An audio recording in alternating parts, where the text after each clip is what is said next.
un taller de alimentos de 8 horas dentro del mes de octubre, si están interesados, porque ha crecido mucho el concepto de alimentos. Ahorita lo vamos a ver también, pero bueno, más a profundidad en el taller. Les comento un poquito de mí. Bueno, tengo 17 años de ser litigante, 17 años en los que solamente he litigado materia familiar. Considero personalmente que se necesitan especialistas en materia familiar, como los que tienen materia penal, materia fiscal, materia laboral, materia civil. La materia familiar no es el relleno de la materia mercantil o la civil, ¿sí? Tenemos que tener un perfil diferente como litigantes para poder sobrellevar esta materia. Es una materia, según opinan muchos abogados, desgastante. Las clientas se desesperan, quieren cobrar sus pensiones. Tenemos que saber un poco de psicología, manejar mucha paciencia, tener empatía. Y bueno, siempre he considerado que siempre la ayuda humanitaria pues es la que a mí me hace día a día levantarme y con toda la ilusión trabajar. Es un trabajo que me gusta, que me apasiona, además me pagan, ¿sí? Pero cuando te dicen gracias, ¿sí? Cuando ganas la custodia, cuando ganas la patria potestad, cuando ganas los alimentos, ahí es cuando es merecedor este trabajo. Somos abogados y la tarea moral de la ayuda ética y profesionalmente hablando, pues es algo que nos distingue. He tenido la oportunidad de tratar con bastantes abogados ya en los 17 años que tengo de litigio y sí, definitivamente el perfil de un abogado en materia familiar tiene que ser diferente. Debemos trabajar la paciencia, la empatía, tenemos que tener buen diálogo, trabajar mentalmente nuestra inteligencia para no enojarnos, desesperarnos, ¿sí? Y dar lo mejor.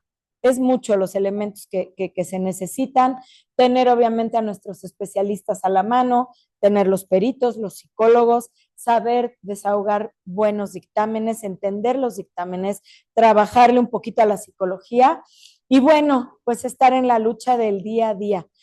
Muchas veces contra el juez, muchas veces contra la contraparte, que es lo normal, y a veces contra nuestros propios clientes, ¿verdad? Entonces, estoy a sus órdenes. Por favor, dudas inmediatas, no se las guarden, no las apunten. Vamos trabajando y cualquier duda vamos contestando para que no se les olvide, porque también después pasa el momento y ya que avanzamos todo y terminamos, ni termino con todas las dudas, ni puedo ampliar completamente todo lo que ustedes necesitan y también ya no estamos en el momento del clímax de hablar del tema en particular. Entonces, con toda la confianza, por favor, estoy a sus órdenes y mucho gusto a todos. ¿Mm?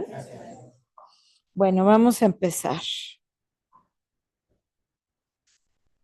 Vamos a tocar ahorita en las primeras horas del diplomado tema guarda y custodia, matrimonio y divorcio, alimentos y patria potestad.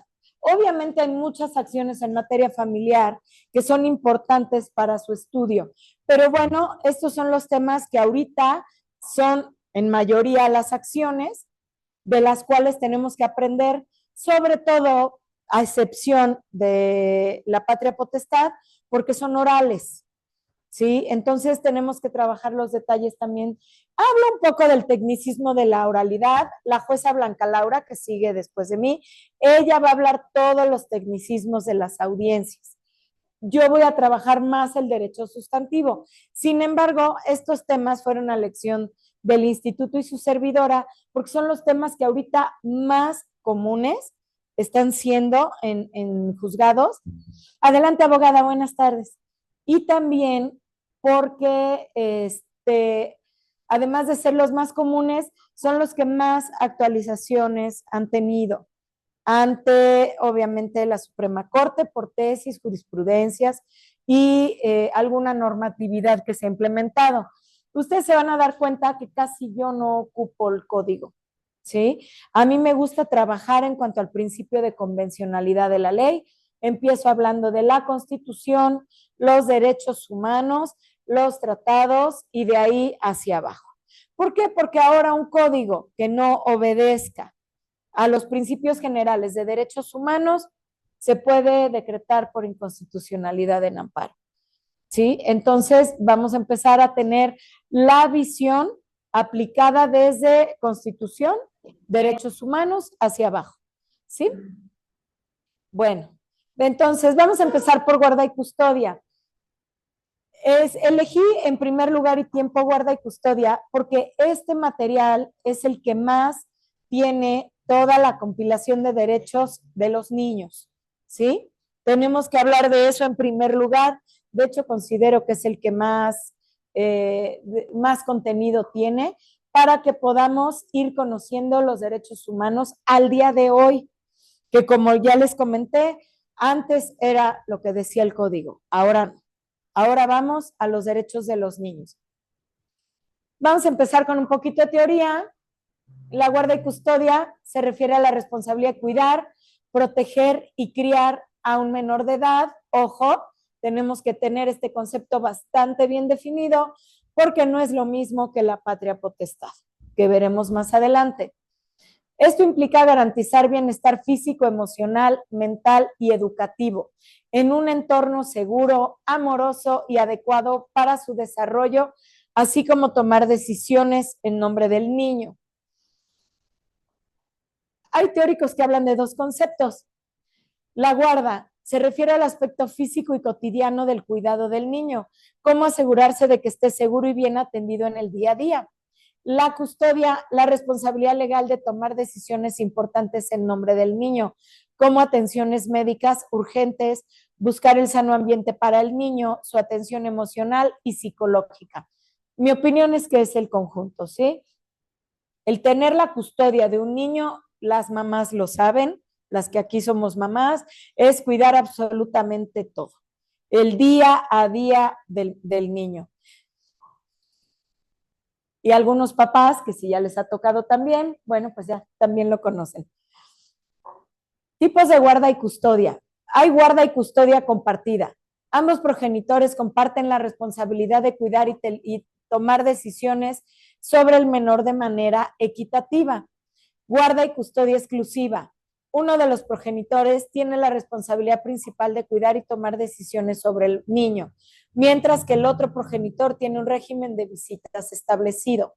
Guarda y custodia provisional se otorga de manera temporal mientras se resuelve una situación legal o se determina la mejor opción para el menor, entre ellas, por supuesto, la sentencia. ¿Cuáles son las teorías en las que se basa la ley para determinar respecto a la guarda y custodia? En el ámbito legal y psicológico, existen varias teorías que se utilizan para fundamentar decisiones sobre guarda y custodia de menores. Algunas de las teorías más importantes son: esta es la teoría que se aplica, teoría del interés superior del niño. Ojo, vamos a decir niño, ya no es menor. Esta teoría es la predominante. Establece que las decisiones sobre la guarda y custodia deben basarse en lo que sea mejor para el bienestar y desarrollo del niño, priorizando necesidades por encima de los padres. Los tribunales consideran una variedad de factores, como la relación del niño con cada papá, la capacidad de cada papá para brindar un ambiente estable y amoroso y las necesidades emocionales físicas del niño. Acá hay un tema importante. En 2011 que se renovó la Constitución en cuanto a hablar de los derechos humanos, ahí fue que empezó a cambiar la teoría de cómo tratar los asuntos. Obviamente los padres eran los que tenían el derecho a elegir cuál de los dos tenía la custodia, cuál de los dos tenía el horario. Había una preferencia y prioridad hacia la madre, ¿sí? De hecho, hay un artículo, el 634-35 del Código Civil, si no me equivoco, donde advierte que, salvo riesgo grave para el menor, los niños los tendrán las mamás si son menores de 7 años. Hay otro artículo por ahí que habla también de que los menores de 12 años estarán con la madre. Ese artículo también está actualmente en el código y no se ha reformado. ¿Qué pasó en la Constitución mexicana en 2011? Empezaron a hablar de derechos humanos y entonces dicen, ya no son los derechos de los papás, que quién lo puede cuidar, quién tiene más tiempo. Adelante, abogada. Buenas tardes. Acá quedan 2 lugares, si gustas. Y también de este lado.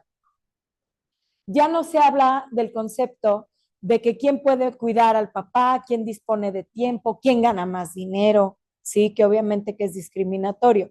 Ahora hablan de dónde se siente mejor el niño, con qué papá se desarrolla mejor emocionalmente, con qué papá tiene las mejores aptitudes y habilidades para un medio ambiente sano, ¿sí?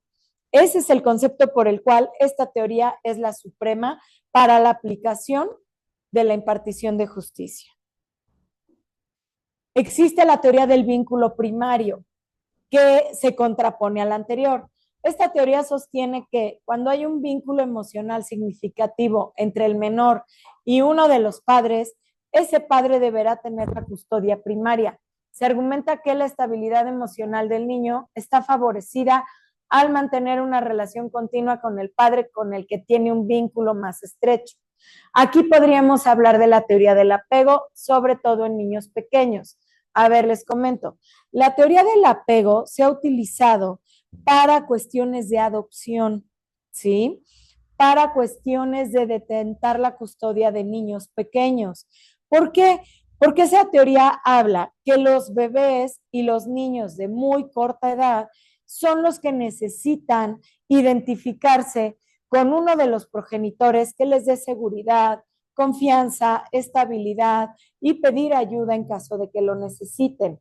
Entonces, pues esta teoría sí yo siempre la señalo para tratar de asuntos de custodia de niños menores de 4 o 3 años, ¿sí? Que es la etapa en la que incluso a veces todavía no van al kinder. Entonces, generalmente sí es la madre. Ajá. Sin embargo, me acaba de llegar un asunto en donde los abuelos paternos quieren demandarle a la mamá la custodia de un niño de 8 años porque la mamá se los dejó cuando tenía 3 años.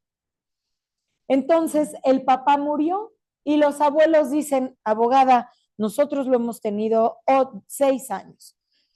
Con la mamá el trato es muy vago, ¿a qué puedo llegar? ¿Qué resolución puedo tener si intentamos pedir la custodia del niño? Y mi respuesta es que es un juicio viable, con muchas posibilidades. ¿Por qué? Porque el niño va a ser escuchado en juicio. El niño va a decir dónde ha vivido, con quién quiere vivir, con quién quiere estar. Y si los abuelos son un matrimonio estable, ¿sí? Y que gocen dentro de su tercera edad de una buena salud, dentro de las posibilidades, tienen muchas posibilidades para tener la sentencia favorable. Obviamente no lo garantizo, no se puede garantizar en juicio una sentencia, pero sí es viable. Por eso estamos hablando de que lo más importante es el derecho del niño y con quien quiera desarrollarse. Teoría de la coparentalidad. Esta teoría promueve la idea de que ambos progenitores deben colaborar y cooperar en la crianza de los hijos, incluso si no están juntos, fomentando la comunicación y el trabajo en equipo en beneficio de los niños. También llamada custodia compartida, que está en el artículo 635 del Código Civil. El artículo 635 refiere que deberán tener una audiencia de conciliación los progenitores al momento de promover la acción de custodia. Como ustedes bien saben, se promueve la acción, antes era escrita, ahora es oral, y lo primero que hay antes de la contestación de demanda en ambos métodos es una audiencia de conciliación. Para efectos de los legisladores, la custodia compartida era lo idóneo, y dicen que si ambos padres no se ponen de acuerdo en detentar una custodia compartida, entonces el juez decretará la custodia provisional y en su momento la definitiva. También se puede pedir como medida cautelar, es importante, ¿sí? Sobre todo cuando hay extrema urgencia y necesidad. Bueno, entonces, la idea de una custodia compartida sí se lleva a cabo, sí hay padres que la logran sobrellevar. Mi opinión es que debemos respetar siempre la voluntad de los clientes, pero a los niños no les es del todo sana. El papá tiene unos horarios para comer, la mamá tiene otros, el papá tiene un método de estudio, la mamá tiene otro, las exigencias del día a día, muchas ocasiones impiden que los niños tengan una disciplina. ¿Sí, abogado?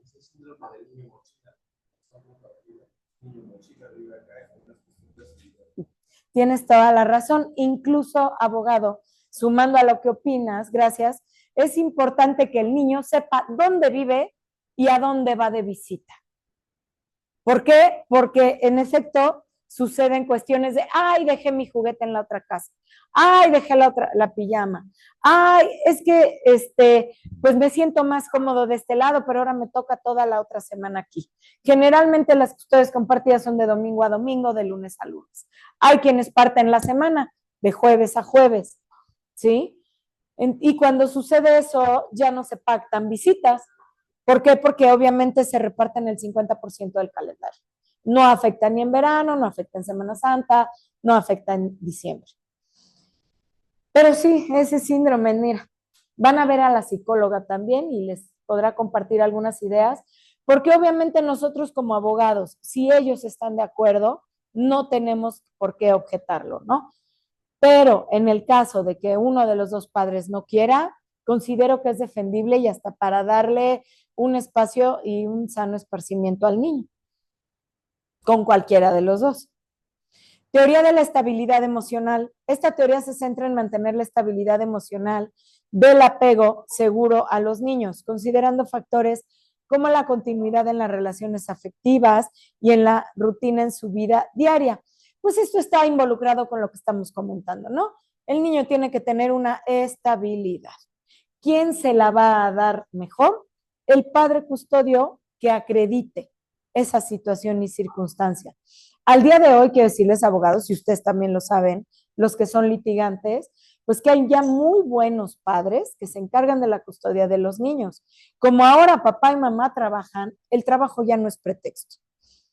En muchas ocasiones las mamás pueden llegar a tener medio turno y los papás generalmente tienen turno completo, pero hay papás que tienen empresa o negocios y pueden hacerse cargo de los niños y lo hacen bien.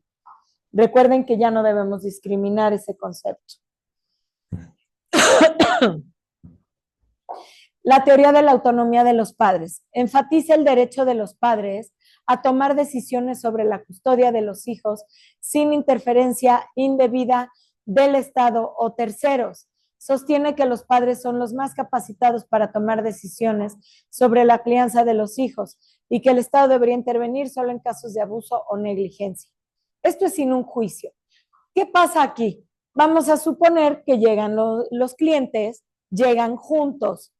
Abogada, queremos divorciarnos, ya estuvimos investigando o asesórenos cómo es esto del divorcio y decidimos que nuestros dos hijos nosotros lo vamos a llevar, va a ser una custodia compartida o va a ser la custodia a cargo de la mamá o va a ser a cargo del papá, pero ya decidimos absolutamente todo. Lo que necesitamos es el ejecutor. Son pocos los casos, pero llegan a darse, ¿sí? Este podría ser el ejemplo idóneo, la autonomía de los padres, que no decide ni el abogado ni el juez. La custodia basada en el género. Esta teoría prácticamente ya es inaplicable e incluso discriminatoria. Esta teoría aboga por otorgar la custodia preferencialmente a la madre en casos de custodia disputada. Era la preferente antes de que la Constitución fuera modificada. Incluso el mencionado 635 tiene en su último párrafo el derecho preferencial por la edad. Ya lo comentamos. Ahora, ¿quiénes son los que tienen derecho a la guarda y custodia del niño?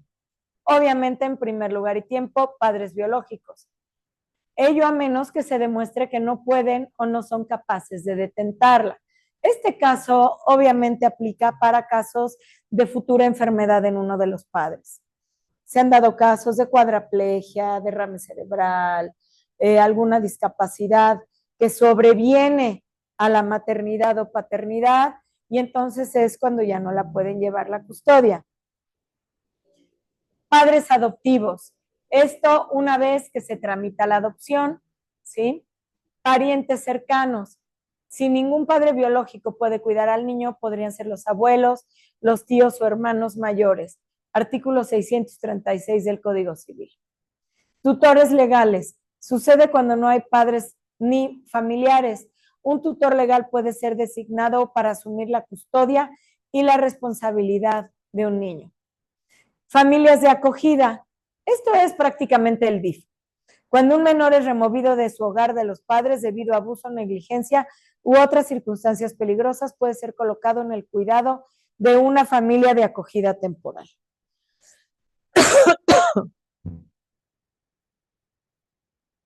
Guarda y custodia de menores incapaces o con discapacidad. En el caso de menores incapaces, es decir, aquellos que no pueden valerse por sí mismos debido a una discapacidad física, mental o emocional, la guarda y custodia suele recaer en padres u otros tutores legales designados por un tribunal. En situaciones donde los padres pueden asumir esta responsabilidad o se considera que no son aptos para cuidar al niño, se pueden designar tutores especiales o curadores para velar por el bienestar e interés del menor. Me tocó un caso muy triste en el que había un niño autista y la mamá había padecido una cuadraplegia. Y el papá pues quería quitarle al niño, a la mamá. Entonces la pelea era contra la abuela. La abuela se hacía cargo de su hija cuadraplégica y de la nieta. Obviamente un juicio súper desgastante, súper doloroso, porque la abuela peleó contra el papá, peleamos con uñas y dientes, demostramos que el papá no estaba apto y que a pesar de que la abuela era persona de la tercera edad, tenía las posibilidades económicas para ver por su hija, ¿sí? Y también tenía una red de apoyo. Tenía cuidadora, tenía enfermera, personas que le dieran medicamentos, etcétera. Obviamente también demandamos los alimentos para el papá y por tal razón el papá prefería pelear a la niña. Y también se demandaron alimentos para la cónyuge porque le sobrevino la discapacidad. Y ustedes saben muy bien que aún estando casados, sin que medie un divorcio, uno de los cónyuges si cae en una desgracia de salud, el otro está obligado a dar manutención. ¿Sí? Son casos especiales. Estos tutores deben ser personas idóneas y responsables, capaces de tomar decisiones en beneficio del niño y garantizar el cuidado y protección. En casos extremos no hay familiares o tutores disponibles. Se puede recurrir a instituciones especializadas, cuidado de personas con discapacidad para asumir la guardia y custodia del niño incapaz, ¿sí? Y que haya prioridad en estos casos, garantizar el bienestar y seguridad del niño y velar por sus derechos y necesidades especiales. Ahora, estos detalles es entrar a lo que de fondo el juez debería de valorar con un niño especial o discapaz. Garantizar la capacidad de quien los cuida para proporcionar cuidados médicos especializados, terapias, adaptaciones en el hogar, escuela y apoyo emocional y social. Desgraciadamente, es tan complicado que alguien se haga cargo de un niño discapaz que llegar a este punto el juez ya no entra, a menos que haya en confrontación una queja sobre el cuidado del niño. Pero generalmente, si no hay papás biológicos, es muy complicado darles ese cuidado a los niños. Participación del niño. Si el niño con discapacidad tiene la capacidad de expresar sus deseos y preferencias, se le debe dar la oportunidad de participar en la toma de decisiones en la medida de lo posible, teniendo en cuenta su capacidad de comprensión y comunicación. Ustedes saben que para efectos legales el juicio de interdicción ha sido declarado inconstitucional. El juicio de interdicción es para mayores de 18 años y maneja el mismo concepto de protección a derechos de los discapaces, que participen en el juicio, que sean escuchados, que ellos elijan quiénes van a cuidarlos, ¿sí? Que estén conscientes del patrimonio que tienen, brincándonos un poquito al concepto que ya es juicio para salvaguardar las medidas de protección de persona con discapacidad, ¿sí? En el caso del niño, pues obviamente que es igual.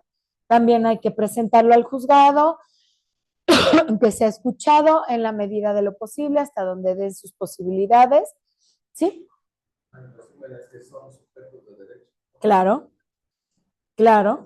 Y eso fue por lo que en 2015 fue la primera sentencia que declaró inconstitucional el juicio de interdicción. El concepto, a ver, el concepto de la interdicción es, yo como papá custodio me presento y aquí traigo al incapaz. Y yo voy a cuidarlo, el tutor, el curador va a rendir cuentas y aquí está el incapaz. ¿Qué te dice la protección a los derechos humanos? No, el incapaz no está atrás, el incapaz está aquí. Es más, debe de hacerse la demanda como si fuera por propio derecho del mayor incapaz, señalando quién quiere ser el tutor, quién es el que va a cuidarlo, quién va a ser el cuidador, qué bienes tiene, qué es lo que hay, ¿sí? Pidiendo audiencia para ser escuchado, exhibiendo sus dictámenes especiales en psiquiatría y neurología, ¿sí? ¿Para qué? Para que se vea y se determine qué son los derechos del discapaz. Además, debemos de tomar en cuenta que hay discapacidades físicas y hay mentales. De las físicas, pues sí, no se pueden mover, pero entienden todo. Necesitan apoyo. De las mentales, ¿por qué de las mentales? Porque hay grados. Un autista tiene grados, ¿sí? El síndrome de, ay, hay un síndrome nuevo que apenas hablan mucho. ¿Cuál? El de Asperger.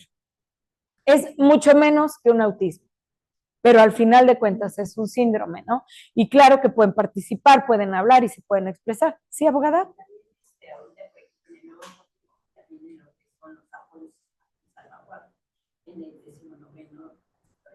Así es. Sí, ahorita ya el nuevo código contempla todo.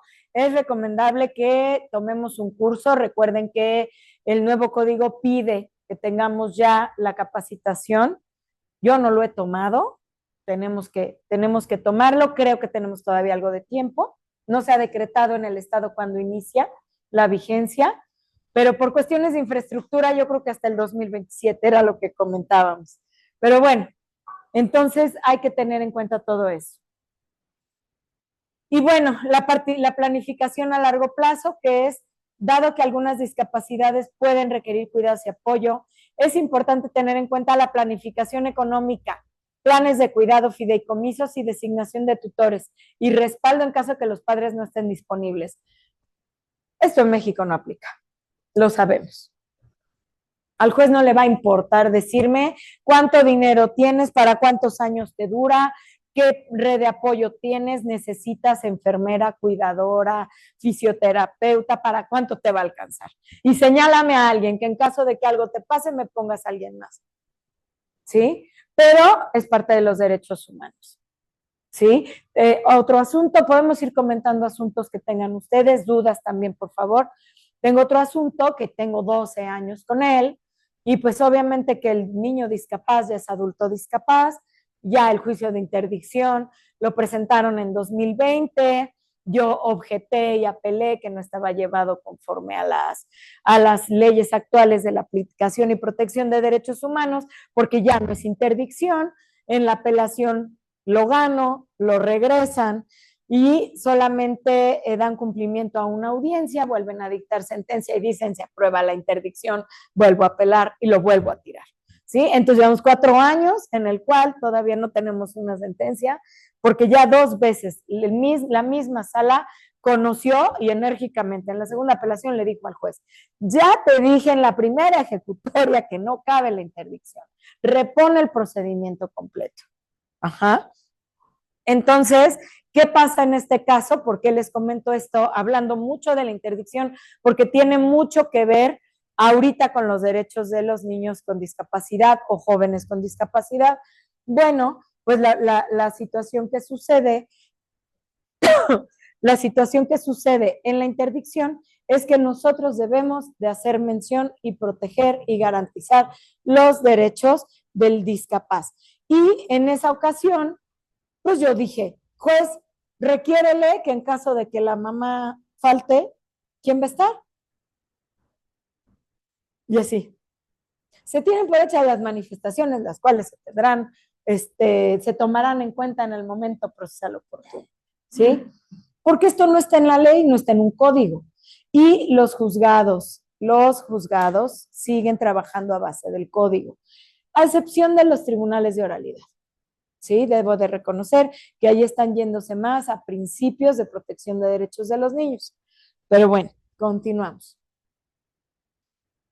Ahora, ¿cómo se puede perder la guarda y custodia, abogados?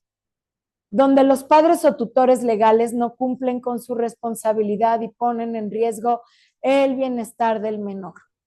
El abandono del menor, maltrato físico, emocional o sexual, casos de violencia vicaria, negligencia en el cuidado y la protección del niño, consumo de sustancias nocivas que afecten la capacidad de los padres, descuidar al niño, la incapacidad de proveer un ambiente seguro, adecuado para el desarrollo del niño y que se ponga en peligro la integridad del niño por no permitir la convivencia con el progenitor no custodio sin causa que lo justifique. En estos casos, un tribunal puede intervenir y decidir revocar la guarda y custodia de los padres, otorgándola a otros tutores o instituciones especializadas en el cuidado de los niños. La prioridad en estas situaciones es siempre proteger el bienestar del niño y garantizar un entorno seguro para su sano desarrollo. Niños abandonados, la mamá sale a trabajar, se incendia la estufa, el vecino se entera, le hablan al DIF y llegan y lo sacan y se los quitan, ¿sí? Vecinos que hablen, la famosa llamada anónima, porque nadie quiere meterse ni tener problemas. Estoy escuchando que mi vecino le está golpeando a los niños, lo estoy viendo en la ventana. Llega el DIF y te manda un recadito de comparece y presenta al niño. Si el niño, sí, me pasó alguna vez, si el niño declara, mi mamá me pega, me pellizca, una vez un niño dijo, mi mamá para castigarme me quema, ¿sí? Entonces, ahí en ese momento el DIF te dice, el niño ya no se va. Te manda el papelito del departamento especializado de la protección de derechos de niños libres de violencia y lo llevas. No hay amparo que te dé la suspensión. Ya lo intentamos. Entonces, tienes que acudir con el niño. El niño declara mal en beneficio, o sea, en perjuicio del papá. ¿Por qué? Porque le están haciendo un daño. El niño ahí se queda. Y te dicen, tráigame su acta de nacimiento porque el DIF lo va a adoptar. Y sabemos que son trámites de custodia. Hay un comentario. Entonces, si se suscribe un convenio entre los progenitores en los centros de justicia alternativa, ajá, esa es mi título fundatorio, es decir, el convenio, sí, para iniciar el juicio de pérdida de guardia y custodia.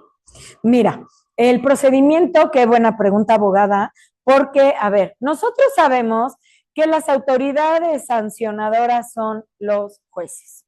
Sabemos que el DIF y el Centro Estatal de Mediación o el Centro de Justicia Alternativa son auxiliares. Ahora, tienen valor. ¿Qué hay que hacer? Agotar la remediación, lo dice el código, sacar la copia cotejada y homologar el convenio en el juzgado.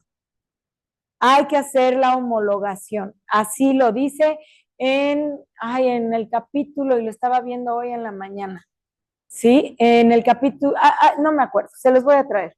Pero tenemos que promover la homologación del convenio para que sea válido ante autoridad judicial. Pregunta, entonces realmente no tengo la custodia. No, sí la tienes. Sí la tienes. Pero si queremos modificación o si queremos ampliación o si queremos revocación del convenio, hay que homologarlo primero. ¿Por qué? Porque no podemos partir, me ha pasado, llegas a pedir la custodia, sale, llega mi clienta, pide la custodia, le dan la custodia. Llega el demandado y dice, no, abogada, le dice a la jueza, acá tengo un convenio del DIF donde la custodia la pactamos ella y yo y la tengo yo. ¿Qué hace ahí la abogada? Sobresee, la jueza. ¿Y qué te dice? Vete a homologar a los juzgados familiares por escrito. homologas y promueves tu modificación de convenio. Trámite, tiempo, procedimiento, sí, pero así es. Perdón, ¿la homologación es en la mediación? No, no, la homologación es en el juzgado familiar. La presentas en la oficialía. Sí. Como una demanda. Es una demanda, nada más que, pues sí, nada más que no hay oponente, ¿sí? Sí. Si existe un juicio de guardia y custodia por parte de la madre, y el niño le dice al papá que es maltratado, ¿qué será lo más difícil? O decirlo en... ¿Ya hay convenio de custodia? ¿Nada? Bueno, es muy buena pregunta, abogada. Cuando ambos padres se separan y no hay ningún decreto de custodia, cualquiera de los dos puede tener al niño. Ahí el papá va, le quita al niño a la mamá y se lo queda. No cabe la denuncia de sustracción de menor, porque se tiene por entendido que si no hay juicio, ambos padres tienen la custodia. ¿Sí? Esto es muy importante porque, ay, bueno, alguna vez me pasó una situación súper tremenda en la que yo estuve involucrada y ni idea tenía.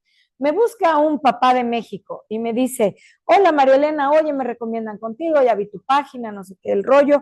Fíjate que pues se llevaron a mi hijo, somos de aquí de México, la mamá lo tiene y no me lo deja ver. ¿Ok? Oye, ya chequé en el GPS, qué famoso es eso. Están en el Hotel Colonial de acá de Puebla. ¿Puedes apoyarme con que estemos el sábado y con que vea yo a mi hijo y me acerque con él y pueda hablar con la mamá? Sí, cómo no, claro que sí. Vente para acá, enfrentamos el asunto. Y ahí estoy yo en el Hotel Colonial, sentada. Me mandan la foto de la señora, la del niño, avísanos cuando baje, no queremos que nos vean porque se van a echar a correr, tengo 3 meses de no ver a mi hijo. Ok, claro que sí. Ahí estoy, como dice el dicho, yo con mis pechos sanos. Y en eso veo que baja la mamá con el bebecito, con los abuelos, con el hermano, baja toda la familia. Y le escribo al cliente, oye, pues ya están aquí abajo, porque ellos se quedaron en un privado del restaurante de los que están cerrados, en la misma planta.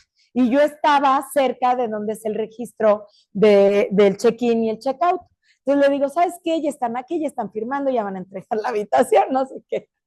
No, bueno, sale el papá, pero así, como alma que lleva el diablo, levanta al niño del piso, se echa a correr y se va con el niño. Y yo así como, dije, ¿qué? Dije, soy cómplice de un robo de infante, ¿no? Yo me quedo de a 6, venía el muchacho con sus papás, porque para esto, todos ese tipo de cosas siempre es entre jóvenes. Los maduros ya no vemos esos líos. Andaban, no sé, 30 años yo creo los papás, 27 años la mamá. Y entonces hablo con los papás del muchacho y le digo, ¿qué está pasando? No, es que mi hijo quería recuperar a su hijo. Digo, a ver, esto no está bien, no sé qué, no sé cuánto. Total que sale, se echa a correr y se mete al hotel donde él estaba hospedado, que era atravesando el Boulevard 5 de Mayo. Pero corrió y como el niño de este tamaño, pues obviamente ni le costó. Y se va a meter al hotel. La familia de la mamá pues se espantan, ya tenían la camioneta esperando porque ya estaban entregando, se suben a la camioneta y se van a parar al hotel y le hablan a la policía. Entonces, los clientes, los abuelos me dicen, por favor, vaya a hablar con mi hijo, no vaya a ser que lo vayan a detener, no vaya a ser que esto y no vaya a ser que el otro. Bueno, ahí voy. Y llego al hotel y le escribo, ¿dónde estás? ¿En qué habitación o qué, no? No, pues aquí María Elena sube, y ahí voy. Otra vez, bien inocente. Entro al cuarto y está el niño con el papá, está la tía, o sea, la hermana del papá, que también una chavita de 30 años, está el marido de la hermana, que otro chavito, y yo así de, bueno, ¿y ahora qué vamos a hacer? No, pues nos vamos a quedar al niño, María Elena, no sé qué, no sé cuánto. Yo investigué con un abogado en México que no cabe el delito de sustracción porque ninguno de los dos tenemos la custodia. Ok, dije, bueno, ya estamos en este barco. Llegan al cuarto y tocan, ¡tin!, la policía. Llega la policía, Y abro y le digo, sí, dígame. No, pues que estamos buscando al señor tal, que porque hubo un robo de infante, que una sustracción. Y pues ya, te enmascaras con la actitud de la abogada. Y le digo, a ver, me están hablando de un robo de infante. Es su papá. Aquí está el acta de nacimiento. No cabe un robo de infante. Bueno, de una sustracción. Y le digo a la policía, le digo, a ver, demuéstrame que la señora tiene una custodia decretada. Si tiene una custodia decretada, pasen por el niño. Si no, en el momento en el que el señor contrató el hotel, su habitación es privada y nadie puede accesar, porque es el derecho a la posesión pacífica y se está pagando por el servicio.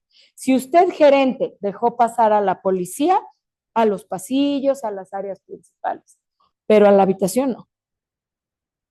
Entonces la policía se queda así, dice, bueno, sí, en efecto, pues no hay un tema de custodia. Entonces, ¿dónde está la sustracción? ¿No? Y para esto la policía con el otro poli con, ya saben, la metralleta así, y yo así de, a ver en qué momento nos llevan a todos, ¿no?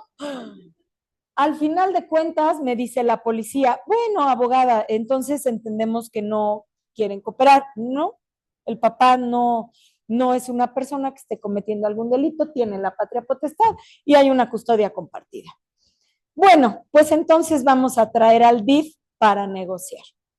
Ok, me meto y todos, ¿qué pasó, María Elena? Todos oyeron, ¿no? Le digo, pues esto viene el DIF. Y me dicen, María Elena, un favor, puedes bajar, o sea, ya como pasados unos minutos, a ver al lobby si por algo están ahí, la mamá, las patrullas, qué movimiento hay, pues bajo. Dije, solamente me conoció la policía, ni siquiera subió la mamá. Bajo, estoy ahí, me pongo a ver de un lado a otro, ya no había nadie, ya no había nadie. Y le digo al papá, le digo, oye, ¿sabes qué? Pues no sé qué pasó, pero ya no hay nadie. Perfecto, gracias María Elena, no sé qué, no te preocupes, no me acuerdo cuánto les cobré por trabajar en sábado, que me duró, o sea, fue toda una aventura, y en eso sale, gracias, bye, me atravieso y veo que llega la camioneta del papá con el muchacho, se lo trepan a la camioneta y corrieron a México. Yo dije, pobre de la mamá, porque se va a aventar todo el juicio sin tener al niño, y el niño de 2 años, 3 años. Independientemente de lo que se dé en una sentencia, la teoría del apego ahí no existe, se rompe, la mamá pierde al niño, el papá pues obviamente se le veía potencial económico y dijo, de aquí soy. Me habla, María Elena, muchas gracias por tu apoyo. Le digo, ¿qué apoyo? Le digo, si me viste la cara, ¿no? Pero bueno, esa fue una anécdota. ¿Y qué queda como conclusión? Aunque hubiera llegado el DIF, no te pueden quitar al niño. El niño no está en riesgo grave, ¿sí? No encuadra la hipótesis en por qué el DIF tiene que aparecer. El DIF, mi opinión es que no iba a llegar nunca. No se les ha avisado de un abandono, de un maltrato, de un riesgo, nada. Ah, una pelea de papás en un hotel. Ah, ok, pues se lo quede el que más le convenga, ¿no? Entonces, bueno, hacemos esta aclaración por ese concepto, abogada. No cabe una sustracción de menor si no hay una guarda y custodia decretada. Generalmente la guarda y custodia la tiene un papá y el ejercicio de las convivencias el otro papá. Entonces, no cabe una sustracción. ¿Sí? Detente de hecho o de derecho. Entonces, bueno, vamos a penalizar, compañero penalista me explicaba, y si sabes que lo difícil es acreditar que tú la detentabas de hecho. Es decir, va a ser muy difícil con fotografías, pero es tema del Ministerio Público y a ver si efectivamente se realizó la cosas, porque no hay ese efectivamente. Es dificilísimo decretarla. Pues yo tengo mis dudas, abogado, en que sea una custodia de hecho, que te la quiten, que sea el delito, ¿eh? Yo me reservo mis dudas. ¿Hay penalistas aquí? ¿No? ¿Qué opinan ustedes, abogados? Abogadas.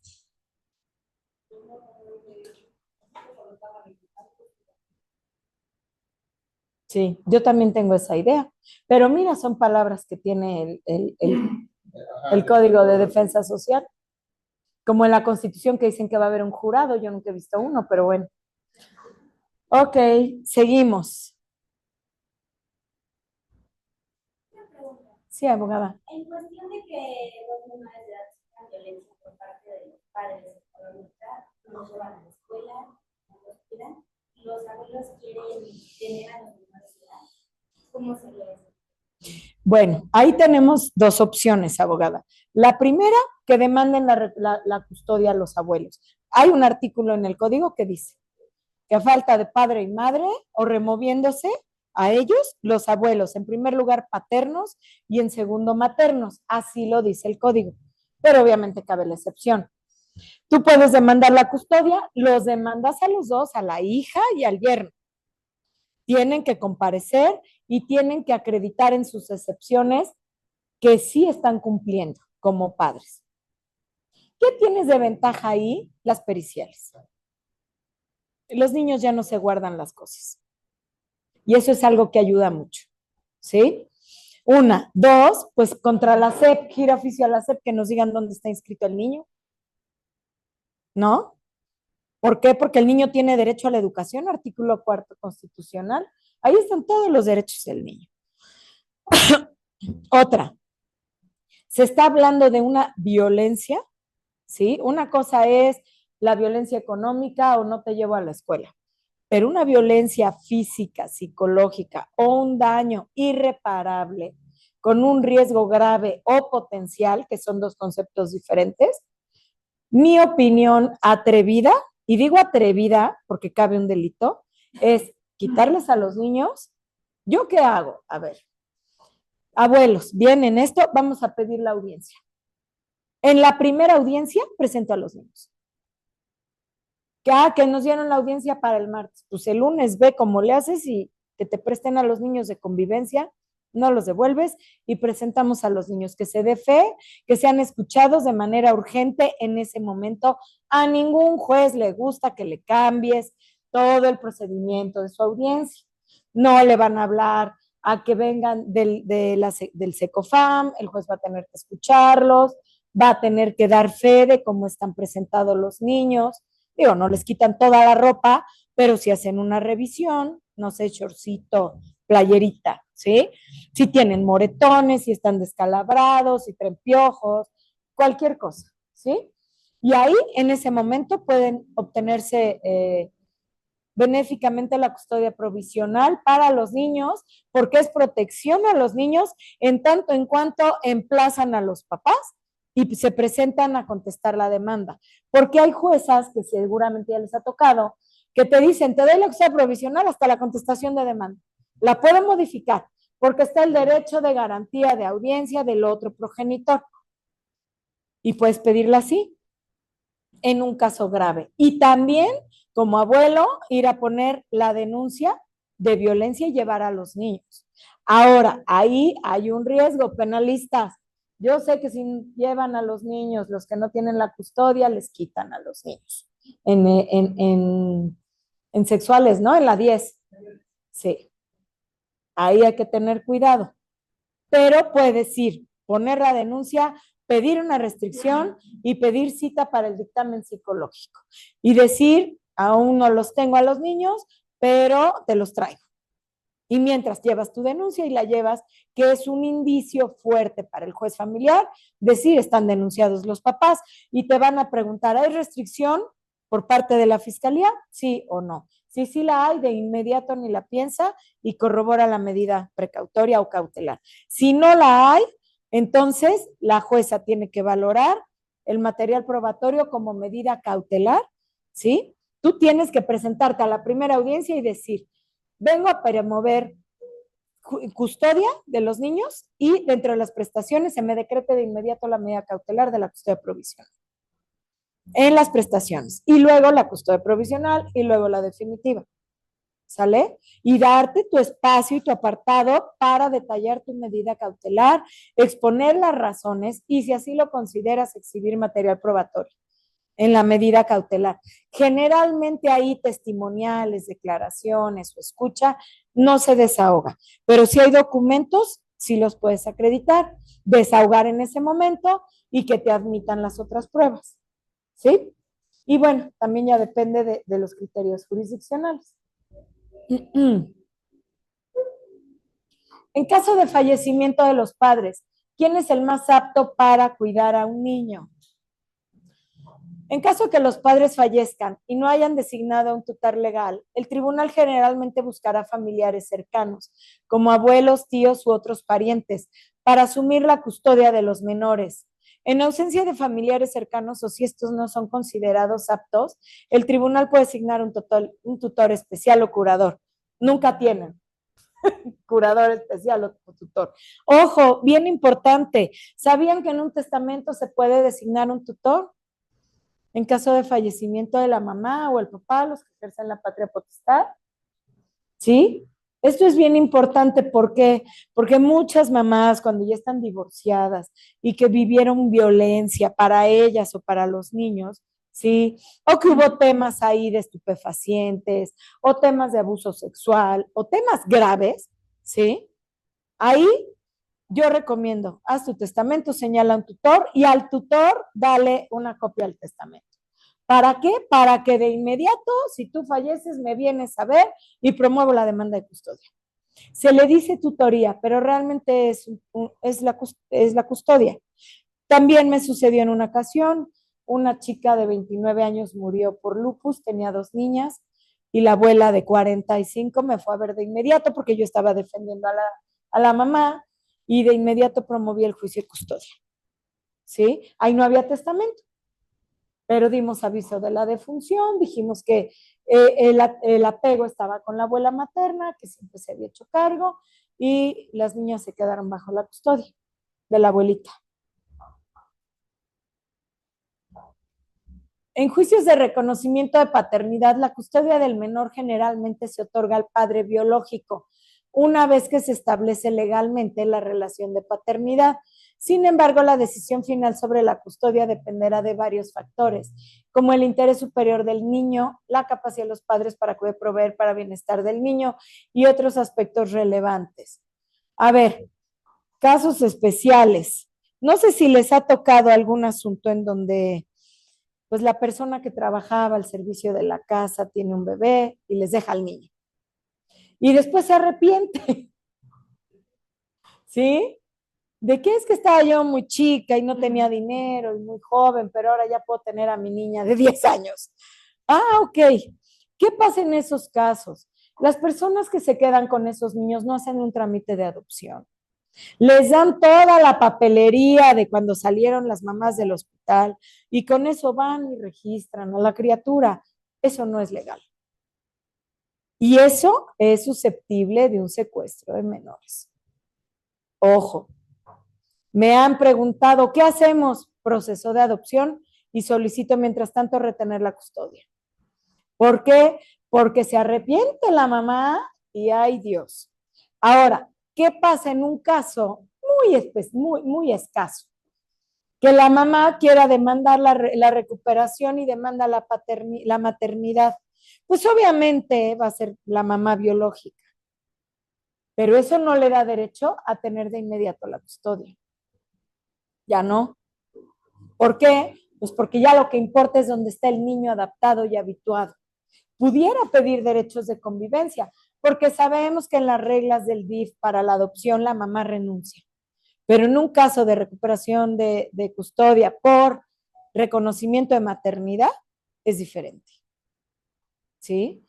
Son casos muy especiales, no sé, a lo mejor uno en la vida que nos va a tocar. ¿Por qué? Porque, como dice el dicho, ¿no? Que tanto peca el que le pega a la vaca. Si la mamá regaló al niño, ¿sí? O sea, hay que tener, o si recibió dinero a cambio del niño, que es peor, ¿sí? Son muy escasos. Todos sabemos que lo más común es el reconocimiento de paternidad por el papá, ¿sí? Valga la redundancia. Y aún así ellos que puedan pedir la custodia, siempre tiene que haber un vínculo para el cual se dé inicio a la convivencia. Siempre. ¿sí? El ejercicio de visita y convivencia. Vamos a manejar los dos temas que están relacionados, aunque tardaremos también hasta mañana con este tema, pero porque también tiene que ver, para no manejarlos hoy custodia y mañana visita. La visita y convivencia de los niños se refiere a la interacción de programa supervisado entre un niño y sus papás o alguna persona con quien tenga un vínculo familiar significativo. Este término suele utilizarse en el contexto de situaciones de divorcio o separación en las que se establece un régimen de visitas o un derecho de convivencia para el progenitor no custodio, así como para los abuelos o tíos que deseen convivir con el niño. ¿Sabían que todos pueden demandar la visita y convivencia? La tía, el abuelo, el primo, así, todos. Bueno, en muchos casos, cuando los padres se separan o se divorcian y hay hijos involucrados, un juez puede otorgar la custodia a uno de los padres mientras que el otro tiene derechos de convivencia.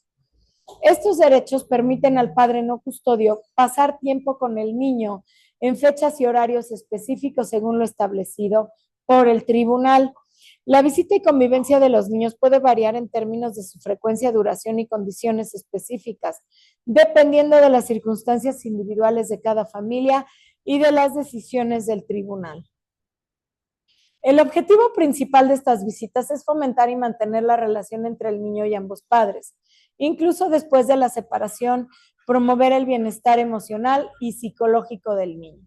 Cabe destacar que el régimen de convivencia puede ser objeto de negociación entre los padres y en algunos casos se puede establecer acuerdos alternativos o flexibles que se ajusten mejor a las necesidades de la familia.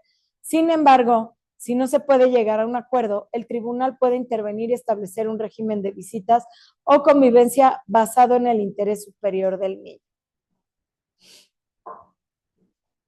Ahora, entrando un poquito al tema de la oralidad, ¿sí? El juicio oral familiar en Puebla es un procedimiento que se rige por el Código de Procedimientos Civiles y tiene como objetivo resolver conflicto relacionado con el ámbito familiar de manera rápida y eficiente, priorizando el interés superior del menor y buscando la conciliación entre las partes cuando sea posible. Procedimiento. Este procedimiento se encuentra legislado como procedimiento oral establecido en el Código de Procedimientos Civiles del Estado. Está de manera genérica entre los artículos 574 a 586, que habla del juicio oral sumarísimo. Tengo entendido, los que ya hemos dado una repasada al Código Nacional, que va a haber juicio oral familiar y juicio oral sumarísimo. La diferencia es que el juicio oral se presenta por escrito, se da la contestación por escrito y ya las pruebas son de manera oral. En el oral sumarísimo todo va a ser igual y va a haber acciones para el juicio oral familiar y para el juicio oral sumarísimo. ¿Sí? Dentro de la secuela procesal se pueden definir 3 audiencias orales principales. La inicial, en la que versan las prestaciones, hechos y pruebas de la parte actora, en la que se pueden pedir medidas cautelares y provisionales. Ya comentamos aquí varios ejemplos al respecto. El juez te debe aceptar desde una separación de domicilio familiar en el divorcio, ¿sí? Te puede aceptar la medida cautelar de custodia, te puede aceptar la medida cautelar de pensión alimenticia provisional, ¿sí? Por urgencia, y después hablar de hechos y prestaciones y pruebas. ¿Sale? Después viene la audiencia de conciliación y contestación de demanda. Cuando iniciaron los juicios orales, daban una fecha para la conciliación y otra para la contestación de demanda. Se perdía muchísimo tiempo. Ahora, bajo el principio de concentración, esta es la segunda audiencia.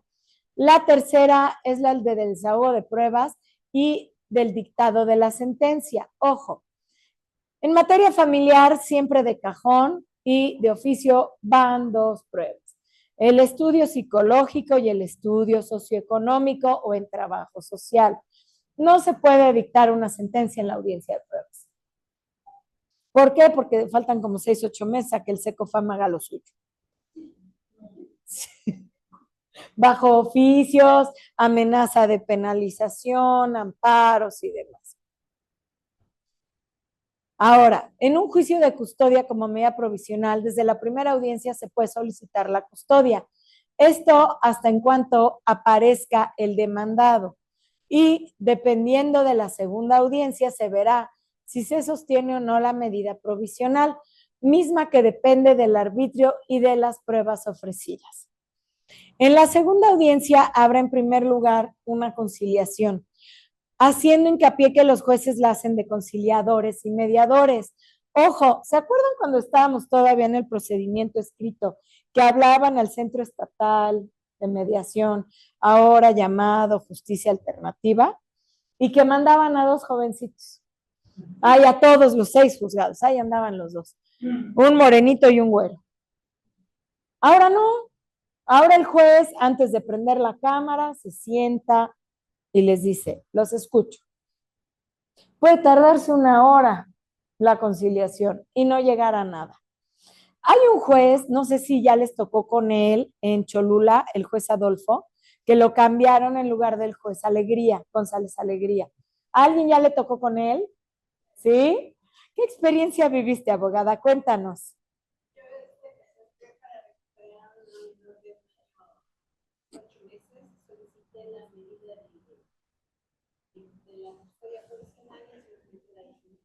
Ajá.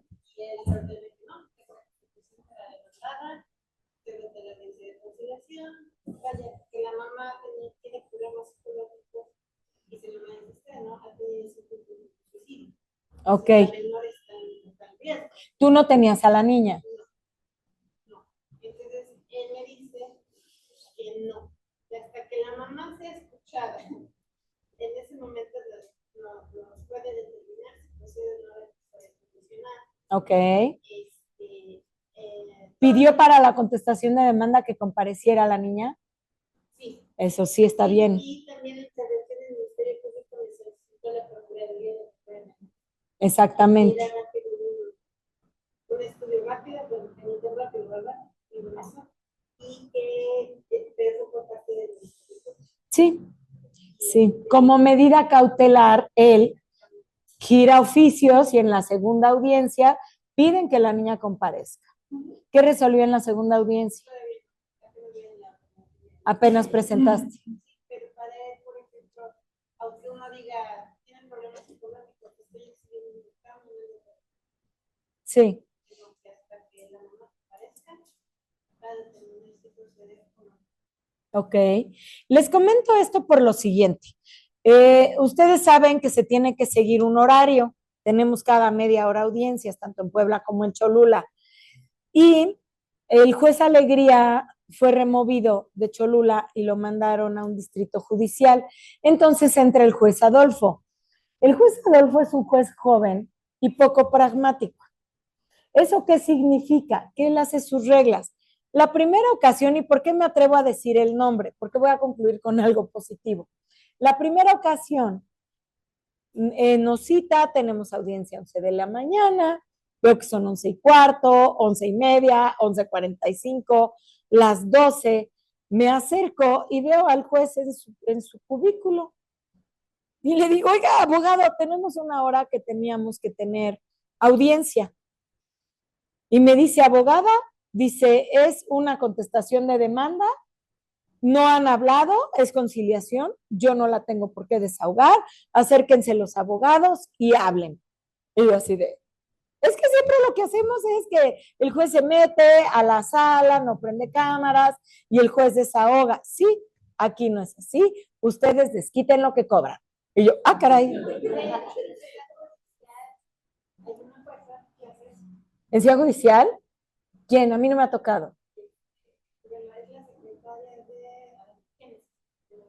Génesis Stephanie, con ella no me ha tocado. Una al inicio, como en el 2022. ¿Ya tienen un acuerdo? ¿No lo hay? Ok. Pásale, porque tenemos 30 minutos. Entonces, pero nunca hablas con el juez ni nada. Es que ya llegues con Ok, pero nunca más comentas lo que dices. sí. Sí, en esa ocasión a mí me sacó de onda. Aparte, sí hubo arreglo, pero mal encarados todos. Perdimos 2 horas y media, lo que tenía que ser en media hora, y salimos así como que... Para la segunda ocasión, pues yo ya sabía cómo trabaja el juez, ¿verdad? Entonces empecé a hablar con la contraparte. Llegamos, nos registramos y empecé a hablar con ella. Abogada, ¿en qué sentido va? No, no vamos a negociar, queremos la custodia. Ok. Entro a hablar con el juez al cubículo y no a la sala. Y me dice, hola abogada, ¿cómo estás? No sé qué. ¿Ya desahogaron la conciliación? Ya. ¿Tienen convenio? No. ¿Entramos a sala entonces? Sí. Y yo, lo hice. No, no sienta a los abogados y a las partes. Hasta mi pasante pudo pasar. A ver, señores, aquí las cosas son así, son asado. Aquí yo no vengo a cumplir caprichos de nadie. Aquí la justicia es gratuita y no se debe abusar de ella. Si yo descubro que hay abuso o negligencia en los padres, a los dos les quito al niño y me lo llevo al DIF y lo puedo hacer ahorita mismo y no sé qué. Y los papás. Y yo así de, no, sí, yo así de, bueno. Para esto yo llevaba a la mamá de 24 años, una chavita, y el señor de 40. Dije, el sugar, ok. ¿No? Dije, ok, tienes que ir viendo por dónde va el asunto. El papá quería la custodia. El papá tenía a los niños. Y el papá tenía el potencial económico. Mi clienta tiene una discapacidad motora, no tiene peso, no tiene fuerza en su mano, entonces siempre está así. Pero eso lo ocupas en beneficio de que no sea discriminada. Pero es una jovencita de 24 años. Los niños tenían 5 y 3. Bueno, pues yo llego con todo mi material y para mi buena suerte descargo unos WhatsApp donde el papá le dice, no, las niñas no quisieron, no me obedecían con la tarea, las acosté castigadas sin cenar. 2, la hermana chiquita le pegó a la grande y ya le di 3 golpes. Yo le aseguro a mi clienta que salíamos ese día con la custodia. Yo le dije, con esto te lo aseguro. No podemos asegurar nunca, pero hay veces en que sí. Entonces empezamos a hablar con el juez y él empieza que los caprichos, que no sé qué, que aquí, que si ustedes, que si se casaron, y le dice a la chava, tú porque querías el dinero del sugar y tú porque querías el cuerpazo. Así es el juez. Pero me encanta porque rompe paradigmas, rompe con el estilo acostumbrado y se vuelve poco pragmático y práctico. Tú dime. ¿Qué pasó ahorita que dice usted que Háblame de tú. que ofreciste esos watts en ese momento? Ah, sí. ¿Qué es lo que pasó? Nunca se abrió audiencia. Y le dije al abogado, porque el juez dice, lo que voy a hacer si llevan 1 año y medio separados es mantener el estilo acostumbrado de las niñas. Y le digo, a ver, juez, permíteme tantito. Mira mis pruebas, aquí en corto. El señor, porque aparte, un pequeñísimo detalle, el señor recibía de rentas como $500,000 mensual por tener edificios en Ciudad de México. Y le encantaban las apuestas. De los 500,000, 200 se le iban en las apuestas. Así.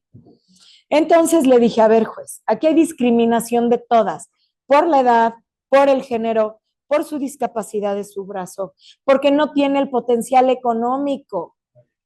No hay equidad. El señor le quitó a las niñas y se las quedó. Y la chica, pues no tiene posibilidades económicas. Hoy hicieron un esfuerzo y su mamá me contrató. Yo te pido, juez, que veas mis pruebas y decidas. Pero en ese momento él no tenía la capacidad del juez para determinar que esa información era fidedigna, porque tenía que haber sido ofrecida por una pericial en informática, ¿no? No habría audiencia. No habría audiencia, fue en corto. Yo le dije, permíteme mostrarte esto, no puedes dejar el mismo estado. Independientemente de que abras audiencia y yo conteste la demanda y te demuestre todo, míralo acá. Entonces me dice, ¿traes el teléfono? Sí. ¿Todo obra? ¿No hay alteración? No. te lo puedes quedar el teléfono en la audiencia, si quieres. ¿Sale? Se voltea con la abogada y le dice, dile a tu cliente que está bien empinado. Dice, si no llegan a acuerdo, hoy decreto la custodia a favor de la mamá. Entonces la abogada sí, sale corriendo. Y ya habla con el señor ya llega con cara de cómo es posible, que no sé qué, y llegamos a un acuerdo. Llegué a las 10 de la mañana y salí 2 de la tarde. Ahora sépanlo, que cuando les toque con ese juez, no hagan otra cita, porque te obliga a llegar a sanos acuerdos. Tienes que ir preparado con tu material probatorio. Porque todavía dijo, y si me quieren ir a acusar al Consejo de la Judicatura y decir que no empiezo a mis horas, yo aquí les puedo decir que estoy trabajando con los que sí quieren llegar a acuerdo y que yo estoy abriendo audiencia conforme van llegando a convenios y que los que no quieren llegar a acuerdo los guardo hasta el final. ¿Por qué se tienen que esperar los que sí van a pactar? Entonces, bueno, lo que quiero decir con esto son varios puntos. Es muy importante que velemos el interés superior del niño, que veamos las pruebas reales. Desgraciadamente a veces no se tienen, pero tenemos que pensar en que somos abogados de los niños, no de las partes. La abogada del señor así lo hizo. 2, tenemos que pensar que no todo es materia de un perfecto pleito. Aguas con el ego de nosotros como abogados. También es válido llegar a acuerdos sanos, ¿sí? En beneficio de los niños. 3, la justicia tiene maneras de ser impartida y es válida, siempre y cuando se obtengan los resultados convenientes. En el caso único que yo no hubiera llevado esa prueba, abogada, pues ya, abre audiencia, yo voy con un material vago de material probatorio y mantienen la convivencia con los niños como está. Eso es lo que hubiera pasado. Ya en la secuela procesal, pues ya ver qué pruebas, los testigos, las declaraciones de parte, los oficios, porque tenemos que entender que hay material probatorio inmediato y material probatorio susceptible de desahogo. El inmediato, por supuesto, son los documentos. Entonces, ahí es donde ustedes también tienen que ir valorando qué conviene, ¿sale? Pero bueno, les pongo este ejemplo porque está reciente, el abogado Adolfo ya ha dado buenos resultados, de manera diferente a cómo trabajan los otros 15 jueces, 14 jueces, ¿no?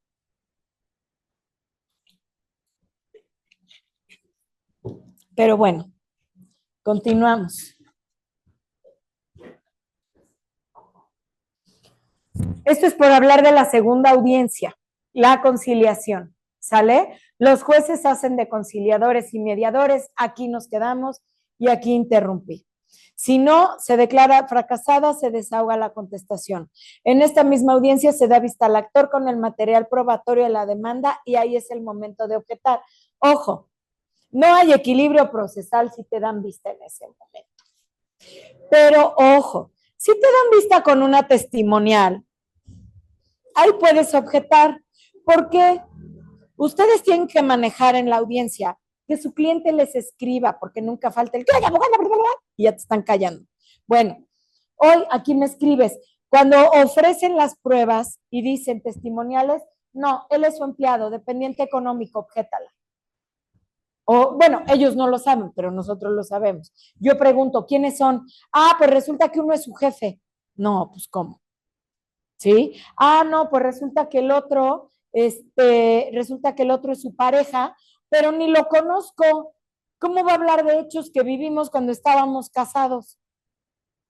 Ah, pues juez, te objeto, desconozco. Además, porque si no dicen qué pretenden probar y qué relación hay con los hechos, también se objeta. Pero si hay un interés que pueda demostrar que la testimonial es parcial, pues ahí mismo la objetas. Se desahoga, pero en los alegatos te inconformas. Pero acuérdense que hay que objetar, porque lo que no se objeta se acepta. Ahora, te corren traslado con un paquete así de papeles, pides la vista para el día del desahogo de la audiencia de pruebas. O, como excepción, que te den un término prudente. A mí la jueza Aurora Emelia ahorita, en efecto, me corrió un traslado así y le pedí, me dio una prórroga de 10 días y que por excepción contestara mi vista por escrito. ¿Sí? ¿Para qué? Para evitar ese desequilibrio procesal. Ajá. Obvio la declaración de parte que va de cajón, obvio la pericial que se gire oficial SECOFAM. Ojo, pericial privada. ¿Cómo se ofrece la pericial privada? ¿Alguien la ha ofrecido? A ver, ¿quién dijo sí? ¿Cómo la ofreces, abogado? Términos, condición, relación, nombramiento del perito, siempre va firmado en la aceptación del cargo desde el principio, y la relación con su cuestionario y los puntos sobre los que versará. Y su cédula profesional. No va al perito, solamente se presenta así. No hay solo que enunciarlo, hay que cubrir con todos los lineamientos del 287, ¿no? Del artículo 287. Entonces, si tú vas a ofrecer tu prueba pericial en psicología particular, tienes que decir qué es lo que vas a ofrecer, qué cuestionario, a quién le vas a desahogar, la firma abajo del cuestionario, el acepto y protesto, conozco los puntos cuestionados, soy capaz para desahogar el fiel desempeño que se me ha encomendado, la firma y la copia certificada de la cédula, ¿sí? Con la ciencia o especialidad. Te corren traslado con eso.